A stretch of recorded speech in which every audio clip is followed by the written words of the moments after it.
everyone, welcome back to Shakesyear. We are working on Romeo and Juliet, and today we get to hear from Benvolio in Act 1, Scene 1, which according to the folio is the entire play because Shakespeare didn't make any delineations. But anyway, we start off the play with a battle between the Capulets and the Montagues, and it starts with like the underlings and then becomes the underlings and then family members until finally like everybody's out in the streets, and they get busted by the prince, who says, the next time I see you guys fighting in the streets, you're gonna die because you've already done this 3 times and it's getting old.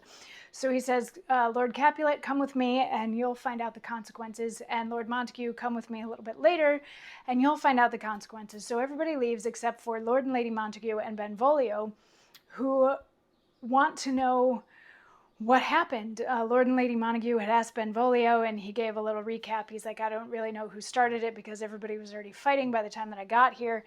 And then they're like, where is Romeo? And yesterday we had Benvolio recounting the fact that he saw Romeo really early in the morning in the woods, and then like as soon as he saw Romeo and Romeo like became aware of him, he just sort of ducked away. And since Benvolio was being an introvert at the time and didn't really want to see anybody anyway, he also just kept walking on.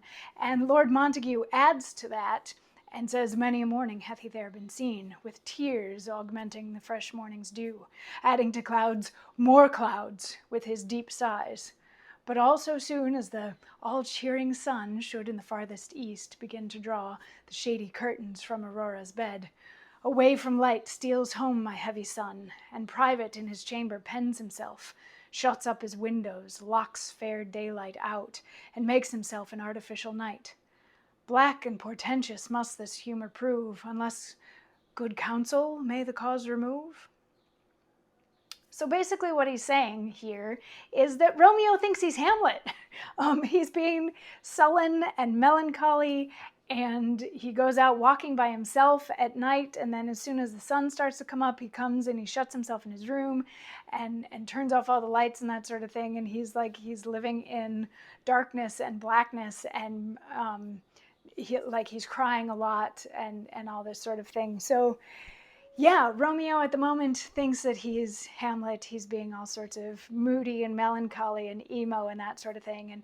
And Benvolio's like, well, have you tried to find out what's wrong with him? And the Montagues are like, yeah, we have and other people have, and he's not talking to any of us, so we don't know what it is. And if we knew what it was, maybe we could fix it. And at that moment, they see Romeo starting to approach, and Benvolio is like, okay, you guys take off. You know, I'm his cousin, I'm his friend.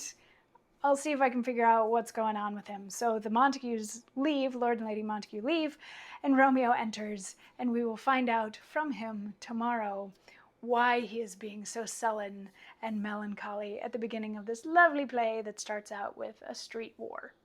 I'll see you tomorrow for more. Mwah.